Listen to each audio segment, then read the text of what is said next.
Para falar do nosso tema de hoje, prevenção do câncer de estômago, vamos receber aqui o Dr. Elgi Werneck, oncologista. Doutor, muito obrigada pela tua presença. Eu que agradeço, pastora. Prazer. É muito importante falar sobre a prevenção, né? Algo que a gente pode prevenir, a gente pode ficar alerta aos sinais que o corpo vai dando no decorrer do desenvolvimento de uma enfermidade, de uma doença. E o câncer de estômago, antigamente, ele era mais acometido nas pessoas de mais idade, mas atualmente não tem sido muito assim, né, doutor? Tem acometido os mais jovens. O caso do Bruno Covas, infelizmente, é um exemplo triste para a sociedade como um todo, porque muito mais do que prefeito, era um pai de família, claro. um irmão, né? É uma doença que, embora tenha e venha crescendo sua incidência nos pacientes mais jovens, é uma doença ainda de uma população adulta para mais idosa. Existem uma série de fatores de risco relacionados e são nesses que a gente vai acabar batendo na tecla de evitar, porque é assim que a gente consegue trabalhar um mecanismo de prevenção eficiente. Agora, essa doença, muitas das vezes, ela independe dos fatores de risco conhecidos.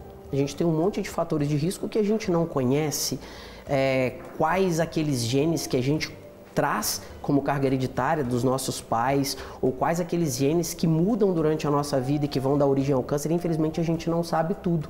Se soubéssemos, e aí não só para o câncer de estômago, a gente estaria curado de tudo, né? Exato. A gente faria uma leitura genética e buscaria isso, de tal forma que a incidência no jovem ela tem aumentado, mas a incidência ela ainda é maior no homem de meia idade para a idade avançada e que muitas das vezes não traz sintomas em sua fase inicial. E essa talvez é um dos nossos principais fatores de preocupação, porque no momento em que esse paciente tem um sintoma, não raramente ele já tem uma doença mais avançada. Então já é uma enfermidade que ela age de uma forma mais silenciosa no início, então o paciente, o próprio médico, ele demora para poder chegar nesse diagnóstico, iniciar o tratamento e acaba já complicando essa situação, né, doutor? Exatamente. A gente não tem uma recomendação de screening populacional, isso é, de rastreamento, exato, de uma busca ativa, como a gente tem, por exemplo, no câncer de mama, de mamografia, a partir dos 40 anos para as mulheres. A ausência desse método de rastreamento em fases assintomáticas reduz a possibilidade de diagnósticos em fases mais precoces. Doutor Elgi, mas então por que a gente não faz esse exame para todo mundo? Existe uma relação de custo, de aplicabilidade disso numa população de 240 milhões de brasileiros. A gente não consegue sair fazendo esses exames à torta e à direita. O fato de não termos essas recomendações no nosso território, só vale lembrar que em alguns países do mundo isso é feito por uma incidência muito maior, e aí eu gostaria de detalhar o Japão. A gente tem uma possibilidade muito menor de diagnóstico precoce. Não tendo diagnóstico precoce, as possibilidades de cura são muito menores. Só para lembrar do Bruno Covas e contextualizar, o Bruno Covas, quando ele dá entrada no hospital, ele não tinha nenhum sintoma gástrico, nenhum. O que ele tinha era uma celulite, uma infecção da pele na perna, e que depois de uma avaliação inicial foi constatada uma trombose. E a gente sabe que existe uma relação de trombose com câncer. Enfim, a partir, portanto, de uma trombose na perna, que foi feito o diagnóstico do câncer. E, infelizmente, como a gente trouxe aqui, um câncer já em estágio avançado. Em estágios avançados, isso é, quando a doença ela sai do estômago, da origem, as possibilidades de cura elas são quase anedóticas. E o que a gente pode pensar em cuidados? Porque a gente sabe que tem toda a questão que vem, né, de carga hereditária, a gente sabe que também tem coisas que são ali do ambiente que vivemos. E o que é mais importante na questão da prevenção do câncer de estômago? Esôfago seria também, a gente pode jogar, né, estômago, esôfago. Acredito que o que a gente pode perceber e evitar para que possa diminuir ou tentar se alertar de uma forma mais efetiva? Acho que perfeita a sua ponderação no seguinte: eu preciso reduzir o meu risco. O risco todo mundo tem. O risco, o simples fato de estarmos vivos nos traz esse risco de adoecermos. Mas existem alguns fatores que são muito conhecidos e que a gente pode evitar. Eu gostaria de começar falando sobre o principal, cigarro. O tabagismo ele é disparadamente o principal fator de risco de desenvolvimento de todos os tipos de câncer. Não é diferente para o câncer gástrico, 30% de todos os cânceres no mundo estão relacionados ao cigarro. Sequencialmente vem a isso, bebida alcoólica, e aí quando eu falo bebida alcoólica, eu falo aquela bebida de forma perene, aquela forma contínua em que o indivíduo bebe todos os dias 1, 2 doses ou 2, 3 latinhas, enfim. Isso, com o passar do tempo, potencializa os efeitos do cigarro e aumenta, assim, o risco do câncer gástrico. Gostaria de lembrar um fator de risco muito importante: alimentos defumados, embutidos e processados.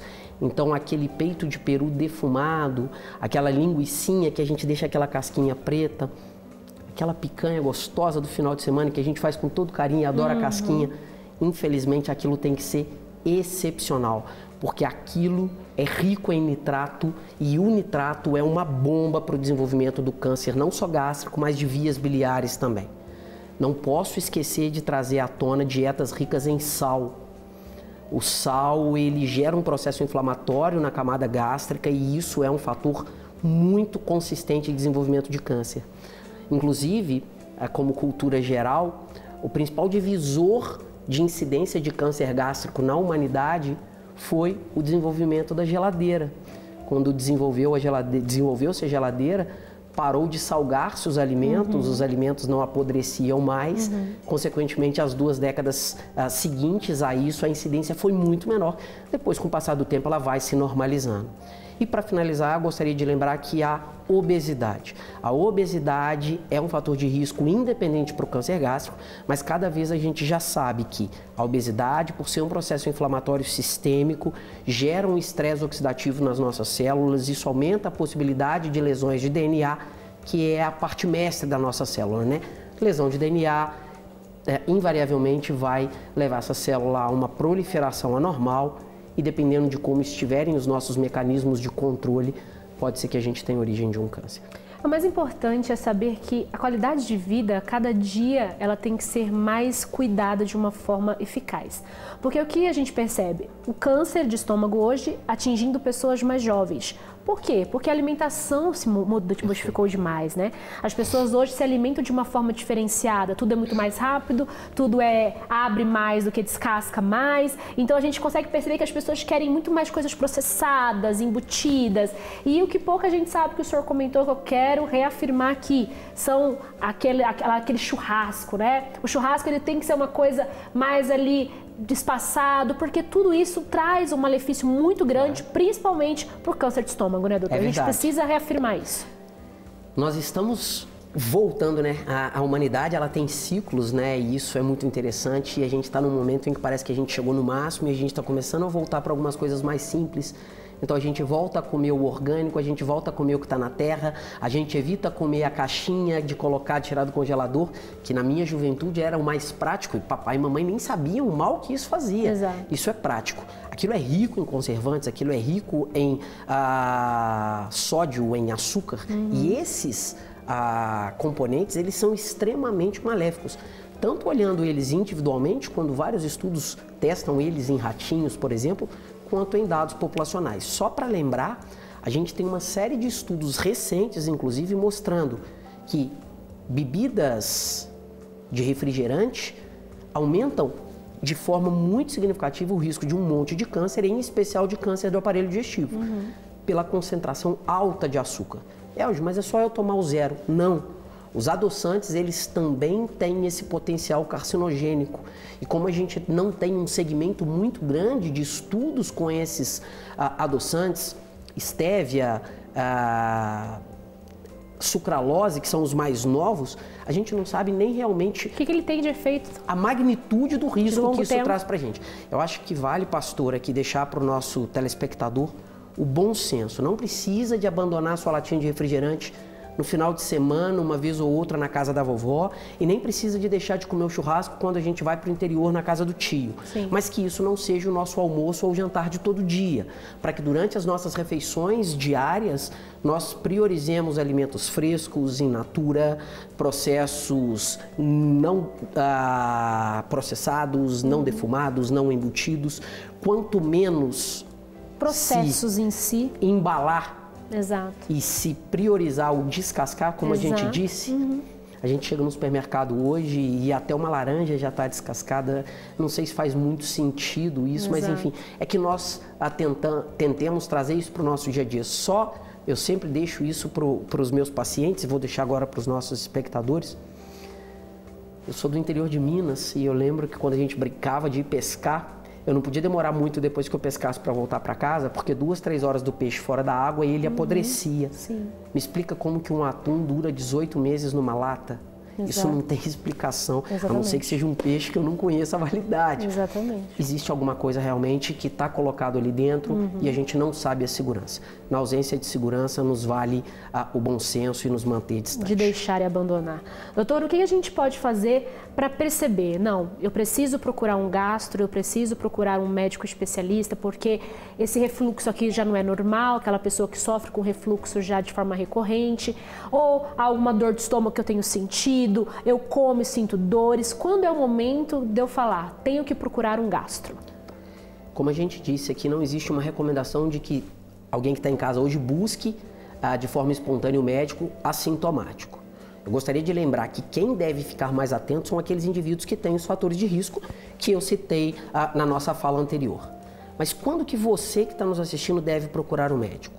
Todos aqueles sintomas que não se resolvem dentro de 1, 2 semanas, de forma espontânea ou com esses próprios sintomáticos que a gente acaba tendo em casa, é sinal de alerta. E aí não vale só para dor de estômago, para epigastralgia, para disfagia, enfim. Vale para qualquer outro sintoma. Uma tosse que não se resolve dentro de 1, 2, 3 semanas.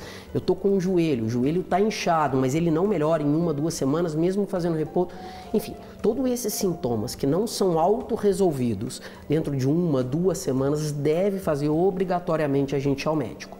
Reforço que esse cuidado ele deve ser ainda mais importante para os indivíduos que têm aqueles fatores de risco que a gente citou. E claro, aqui nesse momento eu acho que é fundamental, se você tem algum parente próximo que já teve câncer gástrico, que esse cuidado seja ainda maior. Mas não fique relacionando a hereditariedade ao câncer gástrico. Relações de hereditariedade não respondem por 10% de todos os cânceres. O Bruno Covas, por exemplo, não tinha nenhum parente com câncer gástrico e infelizmente padeceu da doença aos 39 anos. Exatamente. E a respeito do tratamento em si, como que é o tratamento? Que a gente conhece alguns tratamentos de câncer, como que eles são ali para as pessoas em geral, aqueles mais conhecidos. O gástrico, ele seria mais ou menos da mesma forma? Ele seria mais ou menos pelos mesmos caminhos ou ele é diferenciado? Para deixar todo mundo mais tranquilo, né? Porque a gente bate, daqui a pouco o pessoal fala, eu não vou comer, não vou beber nada. Para nossa sorte, a expectativa de vida do câncer gástrico tem aumentado. As ferramentas terapêuticas, elas estão cada vez mais eficazes, cada vez menos mórbidas. E hoje a gente tem a oportunidade de ver uma série de pacientes com doenças graves ao diagnóstico curados. Mas para que isso aconteça, você precisa sempre buscar um especialista, converse com o seu médico, converse com o seu clínico, com o seu gastro, ele vai saber te orientar para o oncologista, para o cirurgião, para que isso seja conduzido. Em relação ao tratamento e às estratégias disponíveis, doenças locais sempre pedem tratamento cirúrgico. Um paciente que descobre que tem uma lesão bem pequena, a retirada daquilo é fundamental. Em situações onde essa doença ela está espalhada não só localmente, mas também pelo organismo, a quimioterapia é uma ferramenta imprescindível e busca controlar o crescimento, a disseminação dessas células que podem se alocar em outros órgãos. Tratamentos como radioterapia são alternativas feitas em critérios de exceção. E gostaria de lembrar que recentemente nós tivemos a chegada da imunoterapia. É uma ferramenta muito importante, visto ter um perfil de toxicidade melhor do que a quimioterapia e que hoje, utilizada em combinação com a própria quimio, aumenta as taxas de resposta, traz uma expectativa de vida maior para os nossos pacientes, mas nada disso, pastora, nenhuma dessas ferramentas é mais importante do que o que a gente começou a falar, a prevenção. Então eu convido todos vocês que estão em casa para que tenham uma vida mais saudável, uma alimentação cada vez mais prazerosa, coloquem dentro da vida de vocês a prática de atividade física e a gente não pede para ninguém ser triatleta, mas uma simples caminhada, subir o prédio do trabalho a pé ao invés de pegar o elevador, são pequenas ferramentas que a gente consegue trazer um bem-estar muito grande para a gente. Não posso deixar de falar que talvez a única coisa que não exista limite de segurança na nossa vida é o cigarro. Sim. A gente tomar 1, 2, 3 tacinhas de vinho ali na semana, isso não vai nos matar, mas a gente já tem estudos que mostram que um cigarro por dia aumenta até em 8 vezes o risco do câncer de pulmão. Isso posto, eu convido você para que esse inimigo que a gente tem geralmente na nossa cabeceira, que é o cigarro, que ele deixe ficar na cabeceira e vá para o lixo. Exatamente. Doutor Égio Werneck esteve aqui com a gente falando. Doutor, muito obrigada pela tua presença, e que foi muito esclarecedor, e trazer sempre para os nossos telespectadores que sim, cuidar da saúde, ter mais qualidade de vida é o início para a prevenção de qualquer doença. Exatamente. Sejam felizes. Muito obrigada, doutor, pela tua presença.